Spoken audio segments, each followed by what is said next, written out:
बिस्मिल्लाहिर्रहमानिर्रहीम। अस्सलाम वालेकुम नाज़रीन, आप यूट्यूब चैनल देख रहे हैं। मैं इमरान ख़ान हूँ। मैंने आपको एक आर्टिकल पढ़ के सुनाया था और ये जो आर्टिकल था ये बहुत सारे अखबारात में लिखा गया था, लेकिन ख़ास तौर पे UN न्यूज़, जो यूनाइटेड नेशंस का एक अपना न्यूज़ का एक पूरा सिस्टम है, उसमें ये छपा था कि उनके जो मुबस्सरीन गए थे या इंसानी हकूक़ के माहिरीन 20 मुख्तलिफ ममालिक से उनका ताल्लुक़ था। ज़्यादातर यूरोपीय यूनियन के ममालिक थे और यूरोपीय यूनियन के अपने नुमाइंदे भी थे। तो ये जो 20 लोग गए थे, इस वफ़द ने मकबूजा कश्मीर का दौरा किया और फिर उसके बाद इन्होंने कहा कि हम भारत की मजम्मत करते हैं। और ना सिर्फ मजम्मत की, बल्कि भारत के जो कवानीन वहाँ पर वो बना रहा है या 370 को उसने जो ख़त्म किया है, उसको अक़लियतों के साथ और कश्मीरियों के साथ एक जुल्म करार दिया। इंसानी हकूक़ के मामलात के ऊपर उन्होंने तशवीश का इजहार किया और जितनी भी उन्होंने जगह विज़िट की या जिन लोगों से मुलाकात की, उस पर उन्होंने तहफ़्फ़ुज़ात का इजहार किया कि ये सारा कुछ मैनेज किया गया था, डिज़ाइन किया गया था। उनको विक्टिम्स की फैमिलीज से नहीं मिलने दिया गया, या जो मुतासरीन हैं इंसानी हकूक़ की, जिनके साथ नाइंसाफ़ियाँ हुई हैं, उनसे मुलाकात नहीं करने दी गई थी। तो इस बात पे उन्होंने बड़े तहफ़्फ़ुज़ात का इजहार किया, लेकिन भारत ने 2 नंबर तरीके का एक विज़िट किया, जिसको बाद में जितने भी कश्मीरी रहनुमा हैं उन्होंने इसको करार दिया कि ये एक 2 नंबरी थी और भारत नाकाम रहा अपने प्रोपेगेंडा में और दुनिया को बेवकूफ़ बनाने में। और बाद में जो है वो मजम्मत की सूरत में, और जो स्टेटमेंट उन्होंने जारी किया इंसानी हकूक़ के माहिरीन ने, जो अक़वाम मुत्तहिदा की तरफ से आए थे, उसने भारत का पोल खोल दिया। अब भारत मज़ीद क्या करने जा रहा है? भारत में प्रेशर बहुत ज़्यादा बड़ा है, ख़ास तौर पे जो इंडियन क्रॉनिकल्स आए, उसके बाद अब ये जो किया है अक़वाम मुत्तहिदा के इंसानी हकूक़ के मुबस्सरीन ने। और प्रेशर जब बढ़ता है तो फिर उसके बाद भारत को कुछ तो करना होगा। तो उन्होंने प्लान ये किया है कि नरेंद्र मोदी को एक दौरा करवाया जाएगा मकबूजा कश्मीर का, जिस पे इस वक्त भारतीय फ़ौज ने कब्ज़ा किया हुआ है। वहाँ नरेंद्र मोदी दौरा करने जाएंगे 25 तारीख के बाद, 25 फरवरी के बाद, और ये तकरीबन प्लान मुकम्मल हो चुका है उनका। इस वक्त जब हम ये वीलॉग कर रहे हैं और आप सुन रहे हैं, तो लगातार मकबूजा कश्मीर में, ख़ुसूसन जो श्रीनगर और उसके गिरदोनवा के इलाके हैं, वहाँ भारतीय फ़ौजी छापे मार रहे हैं। और गुज़िश्ता दिनों जो एक ड्रामा हुआ है, यानी उन्होंने ये शो किया कि भारतीय फ़ौज ख़तरे में है, भारतीय सिक्योरिटी फोर्सेस ख़तरे में है और उनके ऊपर अटैक हो रहे हैं, वो तो मुजाहिदीन का उनके साथ एक लड़ाई चल रही है। लेकिन इस बहाने उन्होंने बहुत बड़े पैमाने पे सिक्योरिटी फोर्सेस को श्रीनगर और उसके आसपास जमा कर दिया है। श्रीनगर के दाखिली और ख़ारजी रास्तों को उन्होंने बहुत ज़्यादा टफ बनाकर रख दिया है। पूरे श्रीनगर का और गिरदोनवा के कई इलाकों का उन्होंने मुहासरा कर लिया है और घर घर छापे मारे जा रहे हैं। वहाँ एक इलाका है, अब मेरा इस इलाके से बड़ा गहरा ताल्लुक़ है, बांडीपुरा। मेरे आबाओ अजदाद यहाँ से आए थे। जो बांडीपुरा का इलाका है, वहाँ पे नौजवानों को गिरफ़्तार करके नामालूम मकाम पर उन्होंने मुंतकिल किया है और उनके ऊपर टॉर्चर भी किया है। इस वक्त पूरे श्रीनगर को एक बहुत बड़े मुहासरे में लेने की एक प्लानिंग मुकम्मल हो चुकी है। लेकिन एक तरफ तो नरेंद्र मोदी प्लानिंग कर रहा है ना, दुनिया को बेवकूफ़ बनाने के लिए, कि मैं श्रीनगर जा रहा हूँ और मैं वहाँ जाके लोगों से खिताब कर रहा हूँ। अब वहाँ पे वो अपने मनपसंद लोगों को पहले पहुँचाएंगे, उनको इकट्ठा करेंगे और फिर उनसे नरेंद्र मोदी साहब बात करेंगे और फिर लोगों को ऐसा बेवकूफ़ बनाएंगे कि जैसे वहाँ पे सब कुछ नॉर्मल है। लेकिन इस मौका पर पूरा का पूरा श्रीनगर बंद होगा। कश्मीर में लोगों ने आम हड़ताल की कॉल दे दी है और जो पोस्टर्स बड़ी दलेरी के साथ उन्होंने लगाए हैं मकबूजा कश्मीर में, उन पोस्टर्स के ऊपर बाकायदा लिखा हुआ है कि नरेंद्र मोदी के दौरे को हम मुस्तरद करते हैं और इसकी मुकम्मल मुखालफत करते हैं, इसकी हमायत में हम नहीं जा सकते। तो नरेंद्र मोदी का दौरा उन्होंने एक धोखा करार देते हुए इन पोस्टर्स के अंदर उसकी मुखालफत का ऐलान कर दिया है और लोगों से कहा कि उस दिन हम एक भरपूर किस्म की हड़ताल करेंगे और कोई अपने काम काज पे नहीं आएगा।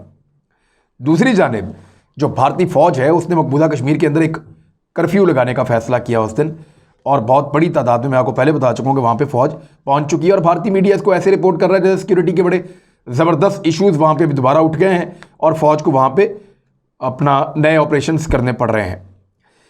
मोदी के जाने की वजह मैंने आपको बताई, क्योंकि कश्मीर में जो भारत का मौक़िफ़ है उसको मार पड़ी है। उन्होंने बड़ा मैनेज करने के बाद कोशिश की कि किसी तरह बैनुल अक़वामी मुबस्सरीन को ले जाकर बेवकूफ़ बनाएं, क्योंकि पाकिस्तान तो यहाँ पे आज़ाद कश्मीर में ले जाता है, पाकिस्तान को कहता है पाकिस्तान बलूचिस्तान ले जाता है, ग्वादर में ले जाता है, तो पाकिस्तान हर जगह पे ले जाता है। इवन पाकिस्तान ने जो कबायली इलाका जाते हैं वहाँ तक भी मीडिया को रसाई दी है, लेकिन भारतीय फ़ौज ऐसा नहीं करती। अब दुनिया को बेवकूफ़ बनाने के लिए, चक्कर देने के लिए नरेंद्र मोदी साहब खुद जा रहे हैं, जबकि इस मौका पर जो महबूबा मुफ्ती हैं और बड़ी अहम पॉलिटिकल लीडर हैं कश्मीरियों की, उन्होंने ये कहा है कि भारत को कश्मीरियों के मामले के ऊपर पाकिस्तान से बात करनी चाहिए। ये बहुत इंपॉर्टेंट है, यानी ये हमारे लिए इसलिए इंपॉर्टेंट है कि ये वो लोग हैं जो कहते थे कि कश्मीर और भारत मिलकर अपना मसला हल कर लेंगे। महबूबा मुफ्ती और इन जैसे लोगों ने हमेशा ये कहा है कि कश्मीरी और भारत मिलकर आपस में मामलात को तय कर लेंगे, लेकिन अब वो भी इसको एक मुतनाज़ खित्ता कह रही हैं और कह रही हैं मसला कश्मीर पर भारत पाकिस्तान से बात करे। और जो स्टेटमेंट है उस पर उन्होंने कहा कि एक बार फिर मसला कश्मीर पर भारत को पाकिस्तान से बात करने पर मैं जोर दे रही हूं और कह रही हूं कि वादी में तशद्दुद को रोकने के लिए बातचीत शुरू की जानी चाहिए। ये बातचीत पाकिस्तान और भारत के बीच में हो। ये महबूबा मुफ्ती ने ये मुतालबा किया है और ये मुतालबा पाकिस्तान के हक़ में है कि कश्मीरी आज ये कह रहे हैं कि पाकिस्तान हमारा मसला हल करेगा। और ये वो वाले कश्मीरी हैं जो कायदे-ए-आज़म के नज़रियात को नहीं मानते थे। ये वो वाले कश्मीरी हैं जो भारत के साथ अपने आप को फ़ख्र के साथ जोड़ते थे। ये वो वाले कश्मीरी हैं जो वहाँ पे अपनी हुकूमतें बनाकर रहते थे, लेकिन आज उनको भी नज़र आ गया कि भारत ने उनका सब कुछ उनसे छीन लिया है। दूसरी जानिब एक और बड़ी अहम खबर है कि पाकिस्तान फैटफ से निकलने जा रहा है या नहीं निकलने जा रहा है। मैं कुछ फैक्ट्स आपके सामने रख देता हूँ ताकि आपको आइडिया हो जाए कि पाकिस्तान के साथ होगा क्या। पाकिस्तान जून 2018 से फैटफ की ग्रे लिस्ट में है, financial action task force FATF, इसकी पाकिस्तान ग्रे लिस्ट में है जून 2018 से। पाकिस्तान ने बहुत कोशिश की कि वो ग्रे लिस्ट से निकल जाए। ग्रे लिस्ट में रहने के कुछ नुकसान होते हैं। जो मुल्क ग्रे लिस्ट में जाते हैं और गरीब मुल्क होते हैं तो IMF और वर्ल्ड बैंक से उनको कर्जे लेने होते हैं, आलमी इदारों से जैसे कि एशियन डेवलपमेंट बैंक है या दीगर इदारे हैं, वहाँ से उन मुल्कों को कर्जे लेने होते हैं। तो जब वो उन मुल्कों से कर्जे लेने जाते हैं तो अगर फैटफ की ग्रे लिस्ट में है तो होता यह है कि वो अपनी शराइत को बहुत ज़्यादा कड़ा कर देते हैं, शराइत को सख्त कर दिया जाता है। ग्रे लिस्ट में होने की वजह से कुछ सरमायाकारी भी रुक जाती है। जो बड़ी बड़ी कंपनीज हैं या मुल्क हैं वो अपने सरमायादारों को जो सरमाया लेकर जाना चाहते हैं, उस मुल्क में काम करना चाहते हैं, पैसा बनाना चाहते हैं, वहाँ पे एम्प्लॉयमेंट को जनरेट करना चाहते हैं, वो उन लोगों को रोक देते हैं और उन्हें कहते हैं कि क्योंकि यहाँ पे ये फैटफ की ग्रे लिस्ट में है, यहाँ दहशतगर्दी के ख़तरे हैं, यहाँ टेरर फाइनेंसिंग होती है, यानी दहशतगर्दी को फाइनेंसिंग की जाती है इस मुल्क में, लिहाजा यहाँ पे आप पैसा ले जाकर कारोबार ना करें। तो वो जो सरमायाकारी है वो भी रुक जाती है।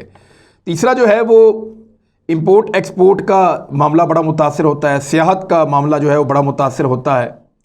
और अगर खुदा ना खास्ता कोई मुल्क ब्लैक लिस्ट में चला जाए तो फिर उसको कर्जा मिलना बिल्कुल ही बंद हो जाता है और उस पर पाबंदियाँ बहुत सख्त नौइयत की लग जाती हैं।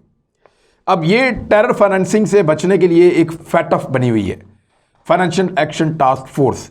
पाकिस्तान के ऊपर बहुत सारे इल्ज़ाम थे, उन्होंने एक 27 नुकाती एजेंडा पाकिस्तान को दिया था कि इसको आप पूरा करें। पाकिस्तान नहीं कर पा रहा था, बार बार वो पाकिस्तान को देते थे। पाकिस्तान ने इनको मुतमईन तकरीबन कर दिया था अक्टूबर 2020 में, लेकिन फिर भी पाकिस्तान को ग्रे लिस्ट में रखा गया। वो इसलिए कि कुछ मुल्क नहीं चाहते कि पाकिस्तान ग्रे लिस्ट से निकले। इंडिया इसके लिए बड़ी लॉबिंग करता है। अमेरिका ये सोचता है पाकिस्तान को हमारी ज़रूरत रहेगी, हमें इनकी ज़रूरत रहेगी, इनको फंसा कर रखो। इसी तरह से कुछ यूरोपीय ममालिक हैं जो इंडिया के साथ मिले हुए हैं, या कुछ ऐसे मुल्क हैं जो पाकिस्तान को वैसे पसंद नहीं करते। तो ये पॉलिसीज़ के साथ चलता है मामला। बहुत सारे मुल्क पाकिस्तान के हक़ में भी होते हैं, लेकिन पाकिस्तान के ख़िलाफ़ अमेरिका की लॉबिंग जो है वो बड़ी ख़तरनाक होती है। अब इस वक्त एक पाकिस्तानी सहाफ़ी हैं जिनका नाम है यूनुस खान, ये फ़्रांस में है जी, पेरिस में, और इन्होंने ये स्टेटमेंट जारी किया है कि इन्होंने ये बताया है, खबर दी है कि फ़्रांस ने पाकिस्तान की मुखालफत की है कि इस मुल्क को ग्रे लिस्ट से ना निकाला जाए। इन्होंने अभी वो शराइत पूरी नहीं की हैं और कुछ दीगर यूरोपीय ममालिक भी फ़्रांस के हामी हैं। दूसरी जानिब फ़्रांस का एक और प्रॉब्लम भी है ना, जो गुस्ताखाना खाकों वाला मामला था, ये रिपोर्ट हुआ है बाकायदा। इस पर जो पाकिस्तान की हुकूमत का रद्द अमल था या जो पाकिस्तान के अंदर अवामी रद्द अमल था, उस पर फ्रांस कुछ खुश नहीं है, और ना ही पाकिस्तान का कोई बाकायदा सफ़ीर इस वक्त फ्रांस में मौजूद है। तो ये भी एक वजह है कि फ्रांस पाकिस्तान को दबाना चाहता है और पाकिस्तान को मज़ीद कुछ अरसा के लिए या हमेशा के लिए फैटफ की ग्रे लिस्ट में रखना चाहता है। डैनियल पर्ल का जो कत्ल का केस है उसमें एक मुलजिम बरी हुए हैं हाल ही में, और उस मुलजिम के बरी होने की वजह से अमेरिका को कुछ तहफ़्फ़ुज़ात हैं, और अमेरिका अब ये चाह रहा है कि पाकिस्तान जून तक फैटफ की ग्रे लिस्ट के अंदर रहे। पाकिस्तान हालांकि अपनी लॉबिंग कर रहा है, कोशिश कर रहा है अमेरिका में कि हम इसमें से निकालें, लेकिन अमेरिका के अंदर ये ख्वाहिश पाई जाती है कि पाकिस्तान जून तक कम से कम ग्रे लिस्ट के अंदर रहे, क्योंकि पाकिस्तान ने अमेरिका की बात नहीं मानी और एक डैनियल पर्ल का एक कातिल जो है, उनके बकौल वो कातिल है, लेकिन यहाँ पे अदालत में वो बरी हो गया है। तो इस तरह अमेरिका, फ्रांस, इंडिया और दीगर कुछ और मुल्क हैं यूरोपीय यूनियन के, वो नहीं चाहते कि पाकिस्तान ग्रे लिस्ट से निकले। लेकिन पाकिस्तान भी लगातार कोशिश कर रहा है, ना सिर्फ लॉबिंग कर रहा है, बल्कि पाकिस्तान ने अपनी एक रिपोर्ट जमा करवाई है फैटफ के सेक्रेटेरिएट में जो पेरिस में है, जिसमें पाकिस्तान ने एक क्लेम किया कि आपके 27 में से 21 नुकात हम पहले पूरे कर चुके हैं, आपके जो 6 नुक्ते रह गए थे उनको भी हमने पूरा कर दिया, लिहाजा अब हमें फैटफ की ग्रे लिस्ट से निकाल के फैटफ की वाइट लिस्ट में डाला जाए। अब जो डिस्कशंस पाकिस्तान की फॉरेन ऑफिस के लोगों की हुई है, जो पाकिस्तानी ऑफिशियल्स की डिस्कशन हुई है फैटफ के ऑफिशियल से, वो तो काफ़ी हौसला अफजा है। उसमें वो ऑफ द रिकॉर्ड ये कहते हैं कि जी अगर तो इंसाफ के साथ हुआ तो हम तो फ़ौरन निकल जाएंगे और हम वाइट लिस्ट में आ जाएंगे, लेकिन अगर पाकिस्तान के खिलाफ लॉबिंग हुई, पाकिस्तान भी अपने लिए लॉबिंग कर रहा है, पाकिस्तान के खिलाफ भी मुखालिफिन लॉबिंग कर रहे हैं, अब इसमें मुकाबला कि कौन कामयाब होता है, लेकिन पाकिस्तान के साथ इंसाफ हुआ तो पाकिस्तान फैटफ की ग्रे लिस्ट से निकल जाएगा। एक और बड़ी इंटरेस्टिंग चीज़ मैं आपके सामने रखता हूं, आप ज़रा इस पर गौर कीजिएगा और अपने कमेंट के अंदर इसका इजहार भी कीजिएगा। अगर पाकिस्तान फैटफ की ग्रे लिस्ट में रहता है और उसके पीछे फ्रांस और फ्रांस के हमायती मुल्कों का एक बड़ा अहम रोल रहता है, यानी फ्रांस एक ताकतवर मुल्क है, उसका बड़ा असर रसूख है फैटफ में, पेरिस में इसका दफ्तर है, तो अगर फ्रांस पाकिस्तान को ग्रे लिस्ट में रखता है तो उसके पीछे एक वजह यह है कि पाकिस्तानी हुकूमत ने तौहीन आमेज़ खाकों की मुखालफत की थी और फ्रांस को आड़े हाथों लिया था। फ्रांस को इस बात पे गुस्सा है। अब मेरे नज़दीक तो दुनिया की हर चीज़ कुर्बान नबी अकरम सल्लल्लाहु अलैहि वसल्लम की शान पर, ख़त्म नबूवत के मामले के ऊपर हमारी जान भी कुर्बान, हमारे बच्चे भी कुर्बान, हमारा सारा कुछ, हमारा हर चीज़ कुर्बान इस मामले के ऊपर। हम तो, हमारा ये ईमान है और इसके साथ ही हम जीते हैं, इसके साथ ही हम मौत की ख्वाहिश रखते हैं। मामला ये है कि अगर पाकिस्तान ग्रे लिस्ट में रहता है फ्रांस की वजह से, तो पाकिस्तान की पॉलिटिकल पार्टीज कहेंगी इमरान खान नकम्मा है, न कट्टू है, नाकाम है, न अहल है कि ये अपने आप को ग्रे लिस्ट से नहीं निकाल सका। दूसरी जानिब अगर वो फ्रांस को मनाता है और ख़त्म नबूवत के मामले के ऊपर प्राइम मिनिस्टर ऑफ पाकिस्तान अपना मौक़िफ़ तब्दील करता है, तो फिर जो अपोजिशन के अंदर मजहबी जमातें हैं वो ये कहेंगी देखो जी इसने ख़त्म नबूवत के मामले के ऊपर यू टर्न ले लिया। तो ना वो इधर रह के किसी को खुश कर सकते हैं, ना वो उधर रह के किसी को खुश कर सकते हैं। ग्रे लिस्ट से अगर पाकिस्तान निकल जाए और साथ में ख़त्म नबूवत के मामले के ऊपर भी हमें बैकफुट पे ना जाना पड़े, तो ये है सबसे बड़ी बात। सबसे बड़ी बात, अल्लाह ताला कामयाबी देने वाला है। अगर अल्लाह की मर्ज़ी होगी तो हम इसमें से निकल जाएंगे, मुखालिफिन जो मर्ज़ी साजिश करते रहें, और अगर इसमें से ना भी निकले तो क्या पाकिस्तान डूब जाएगा?